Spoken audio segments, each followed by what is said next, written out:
नमस्कार मित्रांनो, मेरा नाम डॉक्टर नोवेश। आज जो है जो विषय मैं आपके सामने लेके आ रहा हूँ वो विषय है कोरोना के संदर्भ में। और इसमें भी हम अगर देखते हैं कि किस तरह इसका मैनेजमेंट है, तो इसमें हम ज़्यादा अलग अलग तरह से इसको थोड़ा सा डिवाइड करेंगे। तो आज हम इसको काढ़े के हिसाब से देखेंगे कि काढ़ा क्या ले सकते हैं इसमें। तो सभी को पता ही है कि अभी क्या कंडीशन बनी हुई है। सब तरफ पेशेंट जो है उनको बेड अवेलेबल नहीं है, या फिर ट्रीटमेंट इजीली अवेलेबल नहीं हो पा रही है, या फिर वो घर पे ही कोई लोग ट्रीटमेंट ले रहे हैं। तो आपका जो भी है आपके मानस के हिसाब से आप इसको लेते रहे।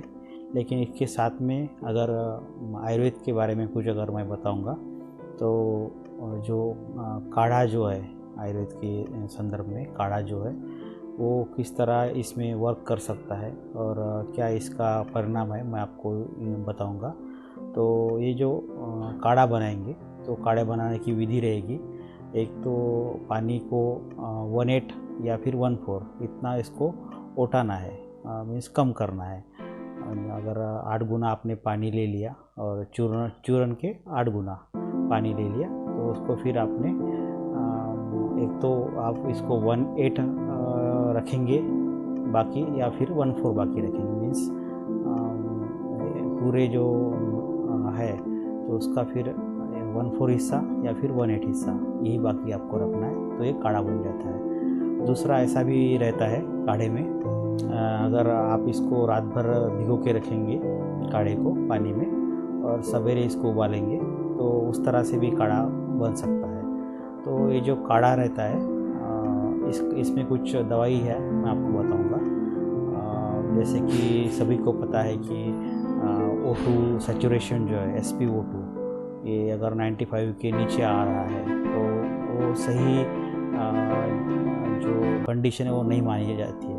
कुछ ना कुछ तो गड़बड़ी ज़्यादा है, लंग्स प्रॉपर वर्क नहीं कर रहा है, यही उसका शो कर रहा है। 95 के नीचे अगर O2 आ रहा है, फिर इसमें बुखार रहता है, हाथ पैर में दर्द रहता है, सिर में दर्द रहता है, सांस लेने में तकलीफ हो जाती है, ब्रेथलेसनेस जिसे कहते हैं, ब्रेथलेसनेस होता है। किसी किसी को बैठे बैठे भी ब्रेथलेस रहते हैं, जिसको आर्थोपनिया कहते हैं।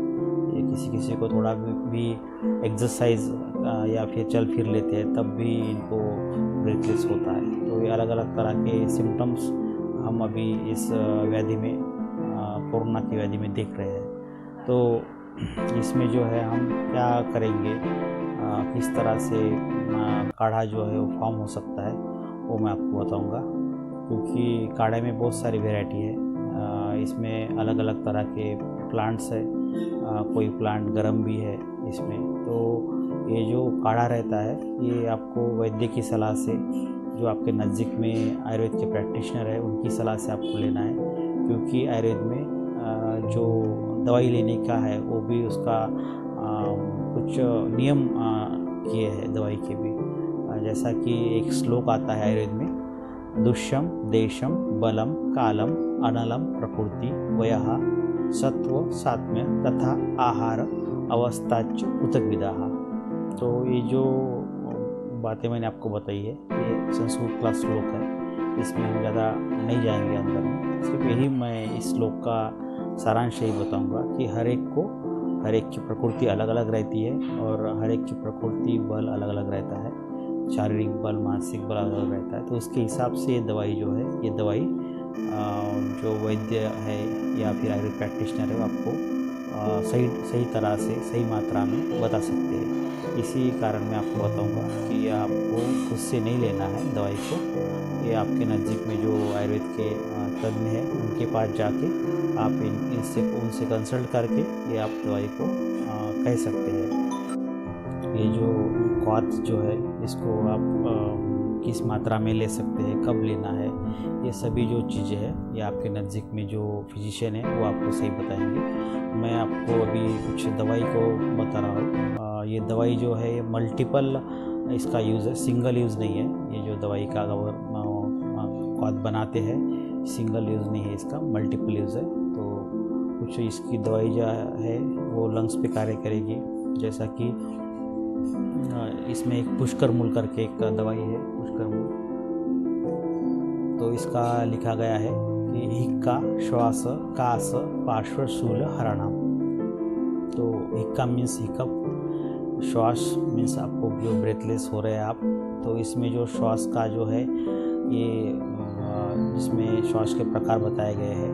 तो ये ऊर्ध्व श्वास इसमें ज़्यादा आता है, तो महाश्वास है, छिन्न श्वास है, इसमें जो श्वास है ऊपर में ज़्यादा आ रहा है। तो श्वास भी इसमें है, कास भी है, क्षयज कास इसको हम कहेंगे।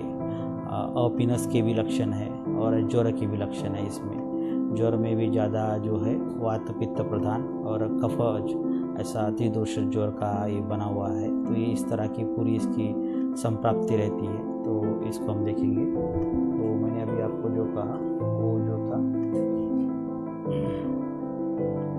पुष्कर मूल करके आता है, ये आप अभी इसको देख पा रहे हैं पुष्कर मूल को। तो पुष्कर मूल को मैं पहले आपको बताऊंगा कि ये सही रहेगा आपके लिए। इसको ही चरक संहिता में लिखा गया है, हिक्का श्वास कास पार्श्वशूल हरणम। पार्श्वशूल मीन्स आपके जो ये जो रिब्स जो है, रिब्स के इसमें दर्द है तो उसको कहेंगे पार्श्वशूल। तो ये सभी जो लक्षण जो है इसमें पुष्कर मूल के द्वारा ठीक हो सकते हैं। तो इसको आप रखना है आपको पुष्कर मूल को। एक मैं बताऊंगा, ये पित्त पापड़ा करके, ये पित्त पापड़ा, ये प्लांट है पित्त पापड़ा का, ये पाउडर फॉर्म में मेरे पास में पित्त पापड़ा। तो ये है पित्त पापड़ा। तो पित्त पापड़ा को भी है मुस्ता जो है नागरमोथा और पित्त पापड़ा, ये ज्वर में अच्छे कार्य करते हैं, नागरमोथा और पित्त पापड़ा। तो मुस्ता परपटके ज्वरे ऐसा संहिता में आया हुआ है। तो मुस्ता नागरमोथा हो गया, परपटक करके एक प्लांट है। तो ये दोनों प्लांट पित्त पापड़ा, तो इसको ज्वर के इसमें बताया गया, तो इसलिए मैंने इसको आपको बताया कि ये आप डाल सकते हैं। सिर्फ इसकी जो मात्रा है ये कम रहेगी, ये आधा चम्मच से भी कम रहेगी अगर आप एक गिलास का अगर काढ़ा बना रहे हैं तो।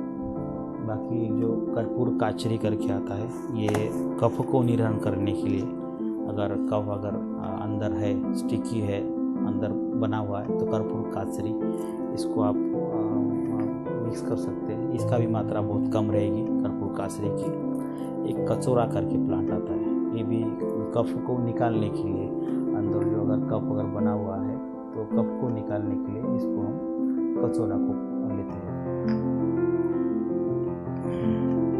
एक कालमेघ करके प्लांट में बता रहा हूँ आपको, एक कालमेघ। तो एक कालमेघ है, एक भुई आमल की है। तो मैं थोड़ा आपको सीक्वेंस बता रहा हूँ, कालमेघ, भुई आमल की, और इसमें आएगा पुनर्नवा और एक आएगा माका। तो ये मैंने आपको अभी 4 प्लांट एक साथ में बता दिए हैं। कालमेघ है, पुनर्नवा है, माका है और भुई आमल की है। तो भुई आमल की का जो उपयोग है मेनली भुई आमल की का वायरल लोड कम करने के लिए यूज़ करते हैं, इसलिए मैंने आपको भुई आमल की बताया। बाकी माका, पुनर्नवा और कालमेघ ये आपकी जो लीवर का कंडीशन है वो सही रखने के लिए कार्य करेगा। कुछ अगर आप अलग अलग तरह की दवाई ले रहे हैं तो उस कारण से लीवर का फंक्शन जो थोड़ा डिस्टर्ब हो जाता है, क्योंकि वो एक्सक्रीटरी ऑर्गन है। लीवर और किडनी जो है हमारे अंदर के सभी जो ड्रग्स है उसको बाहर निकालने में कार्य करते हैं। तो उसमें कुछ ना कुछ उसकी जो पैथोलॉजिकल कंडीशन है वो बन सकती है लीवर के इसमें। इस कारण से ये जो मैंने आपको 4 प्लांट बताए हैं, ये 4 प्लांट अच्छे कार्य करते हैं लीवर के ऊपर भी, इसलिए ये आपको लेना है। एक पिप्पली करके, पिप्पली ये काफ़ी जिसे कहते हैं कि पिप्पली रसायन करके आता है, एक आयुर्वेद में कंसेप्ट है पिप्पली रसायन। तो पिप्पली का उपयोग जो है, जैसे कि सूंठ जो है, सूंठ मेरे मरीच और पिप्पली, ये त्रिकटु कहते हैं इसको, सूंठ मेरे पिप्पली को। तो ये जो है ये मेनली लंग्स के ऊपर कार्य करते हैं, लंग्स की कारगरता जो है वो बढ़ाते हैं। तो इसी कारण से पिप्पली को भी जो आप कॉथ बना रहे हैं उसमें डालना है। सिर्फ इसकी मात्रा जो बहुत कम रहेगी पिपली की, पिपली और सूंठ की मात्रा बहुत कम रहेगी, क्योंकि उष्ण तीक्ष्ण गुणात्मक द्रव्य है, ये गर्म करने वाले द्रव्य है, इसी कारण से। और कुछ एक अभी मैं बताऊंगा आपको, तो एक गुड़वेल करके है, सबको पता है शायद गुड़वेल, तो गुड़वेल का, तो एक गुड़वेल का सत्व भी आता है, वो अलग से यूज़ होगा उसका सत्व का, लेकिन ये गुड़वेल के पूरे प्लांट का है, ये जो कांड रहती है गुड़वेल की उसका बनाया हुआ ये पाउडर है। तो ये गुड़वेल का पाउडर उसमें रख सकते हैं। और एक काकड़ श्रृंगी करके आता है, काकड़ श्रृंगी, ये भी कफ को निकालने के लिए इसको यूज़ करते हैं। और एक वासा करके एक प्लांट है, वासा, सिंहास्य भी कहते हैं या वासा भी कहते हैं, ये भी है। तो वासा का आपने शायद नाम सुना होगा, अडुडसा या वासा, इसका कफ सिरप भी आता है। और ये प्लांट पे ये जो पंचांग जो है उसका ये पाउडर है वासा का, तो ये भी आपको जो आप काढ़ा बनाएंगे उसमें ले सकते हैं। काढ़ा जो है वो भूखे पेट ही सही रहेगा पीना, सवेरे सवेरे सही रहेगा, और शाम को फिर 5-6 बजे सही रहेगा। सिर्फ ये जो है काढ़ा, ये आपको डॉक्टर की सलाह से लेना है, नहीं तो बहुत बार पेशेंट इस तरह कंप्लेंट्स करते हैं कि हमने काढ़ा तो ले लिया, लेकिन उसके बाद में हमें कुछ पाइल्स की तकलीफ हो रही है, या फिर लैट्रिन की तकलीफ हो रही है, या फिर मलबद्धता या कॉन्स्टिपेशन, कब्ज इस तरह से हुआ है, इस तरह से भी कंप्लेंट्स हो सकती है। तो ये जो कॉथ जो है ये आपको आयुर्वेद फिजिशियन के सलाह से ही लेना है, क्योंकि उन्होंने बताया जिस तरह से वो मात्रा बताएंगे उस तरह से लेना है, टाइमिंग भी उनके हिसाब से ही रखना है। ये अगर इसमें चिरायता अगर आप डाल सकते हैं तो किरात तिक्त या चिरायता डाल सकते हैं तो डाल सकते हैं, इसमें एक एडिशनल जो बुखार में यूज़ होता है, इससे वो ज़्यादा कड़वाहट हो जाएगा। तो इसमें आप शहद भी ऐड करना है, अगर आपको अगर टेस्ट की इसमें अगर चाहिए तो शहद, या फिर शहद नहीं मिल रहा है तो आपको गुड़ को, जौगरी को, इसको ऐड कर सकते हैं आपके स्वाद के अनुसार। तो काढ़ा भूखे पेट ही सही रहेगा, गुनगुना सही रहेगा, और इसको एक साथ में लेना है, ऐसा नहीं कि थोड़ा बहुत अभी ले लिया कुछ फिर बाद में आधा घंटे बाद ले लिया, ऐसा नहीं करना है। एक साथ आपने अगर 1 कप बना ले काढ़े को, जैसे कि 4 कप आपने पानी ले लिया, उसको उठा के 1 कप बना के इसको आप ले सकते हैं। सिर्फ इसकी जो मात्रा जो है वो आपको सही रखनी है, आपके नज़दीक के प्रैक्टिशनर के पास जाके आपको इसको बराबर इसका हिसाब रखना है। इसमें लगभग अभी 10 से 15-12 प्लांट है, तो मैंने आपको बताया। ये सभी प्लांट जो है ये लंग्स के ऊपर कार्य करते हैं, तो आप इसको ले सकते हैं। आपकी शुरुआती कंडीशन में भी आप इसको ले सकते हैं, या फिर आपका अगर पोस्ट कोविड कंडीशन है उसमें भी आप ले सकते हैं। तो ये दोनों कंडीशन में भी, या फिर ये कभी भी चलेगा, ऐसा कुछ नहीं है कि इसको आपकी सीवियरिटी के डिपेंड है, ये आपको किसी भी कंडीशन में ये कॉथ चल सकता है। तो आज हम कॉथ के बारे में ही मैं आपको जानकारी दूंगा, आगे कि इसमें फिर कुछ अलग जो नस्य थेरेपी है, या भाप लेना है, या गार्गल करना है, ये हम अलग से टॉपिक लेंगे। आज का टॉपिक हम काढ़े के ऊपर ही ज़्यादा फोकस रहेगा। तो ये जो काढ़ा है आप इसको शुरू कर सकते हैं, इसका कोई साइड इफेक्ट कुछ नहीं है, सिर्फ आपको सलाह से, आयुर्वेद प्रैक्टिशनर के सलाह से इसको लेना है।